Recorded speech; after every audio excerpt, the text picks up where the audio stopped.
The Python operator optimizes data processing workflows using popular libraries like NumPy and Pandas. It bridges data processing stages, applying custom logic and producing structured results.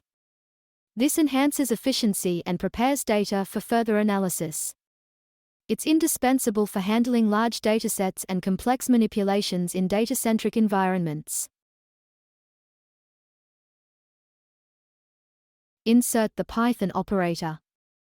It receives the data from a previous operator. You can provide transformation logic as a body of the transform function in the script property of the operator. Incoming data is fed into the data parameter of the transform function and the result from this function is returned to the output. You can perform advanced data manipulations with Panda, NumPy, and other available libraries listed on the Python operator help page. The input mode allows you to define either map in Pandas or apply in Pandas as operator processing settings. Either choose System Managed, which is the default setting using map in Pandas for parallel batchwise processing. Avoid global aggregations or operations needing full dataset context. Use View Transform or Split the Flow for global operations. User-defined batches to use apply in Panda as operator. Defining batches based on specific column values enables more control over data processing.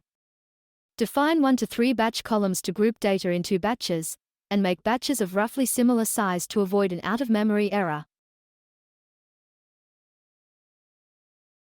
Enter your Python script to transform the incoming data and produce an output schema.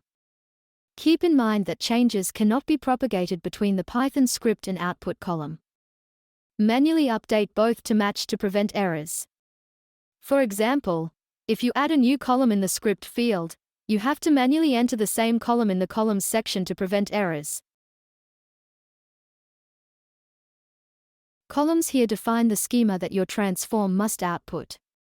Keep names, types, and order identical to the returned data frame. You can also perform a range of actions in the columns section, such as reordering, adding, creating, and deleting columns.